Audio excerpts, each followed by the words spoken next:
શહેરામાં મુસ્લિમ સમાજના લોકોએ ઈદગાહ ખાતે એકત્રિત થઈ અને બકરી ઈદની નમાઝ અદા કરી હતી અને સમગ્ર વિશ્વમાં અમન શાંતિ જળવાઈ રહે તે માટે અલ્લાહથી દુઆ કરી હતી।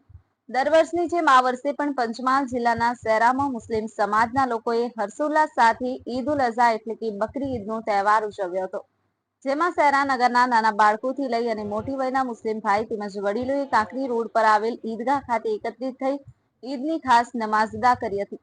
ત્યારબાદ સમગ્ર દેશ અને વિશ્વમાં અમન શાંતિ અને ભાઈચારો જળવાઈ રહે તે માટે અલ્લાહથી દુઆ કરી હતી। બીજી તરફ શાંતિપૂર્ણ માહોલમાં ઈદગાહ ખાતે ઈદની નમાઝ અદા થતા મુસ્લિમ ભાઈઓમાં ખુશીનો માહોલ જોવા મળ્યો હતો। બ્યુરો રિપોર્ટ, પંચમહાલ સત્ય ન્યૂઝ, રમેશ સત્યની સાથે।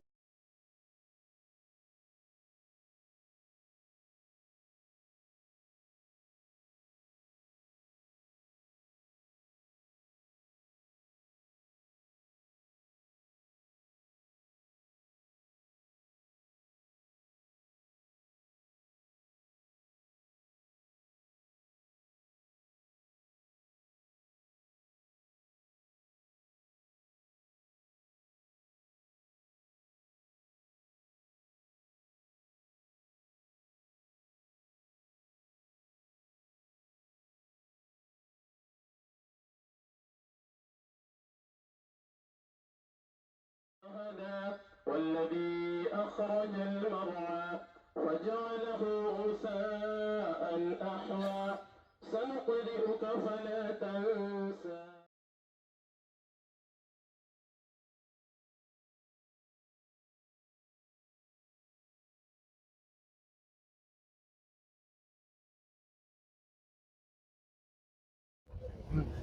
આજે શહેરા ખાતે કાંકરી કોલેજ રોડ પર આવેલી ઈદગાહ ખાતે શહેરના મુસ્લિમ બિરાદરો દ્વારા ઈદ ઉલ અઝહાની નમાઝ અદા કરવામાં આવી અને દરેકને ભાઈચારાથી મળી અને ઈદની ઉજવણી કરવામાં આવી અને સાથે સાથે અહીંયા મરહુમીનના કબ્ર પર જઈ અને ફાતિહા દૂર કરવામાં આવ્યા અને એમને બક્ષવામાં આવ્યા અને સમગ્ર હિન્દુસ્તાનમાં જે રીતના ઈદની ઉજવણી થઈ રહી છે એ રીતના શહેરામાં પણ શાંતિ, અમન અને ભાઈચારાથી ઈદની ઉજવણી શાંતિપૂર્ણ થાય એ માટે ખુદાથી પ્રાર્થના અને બંદગી કરવામાં આવી।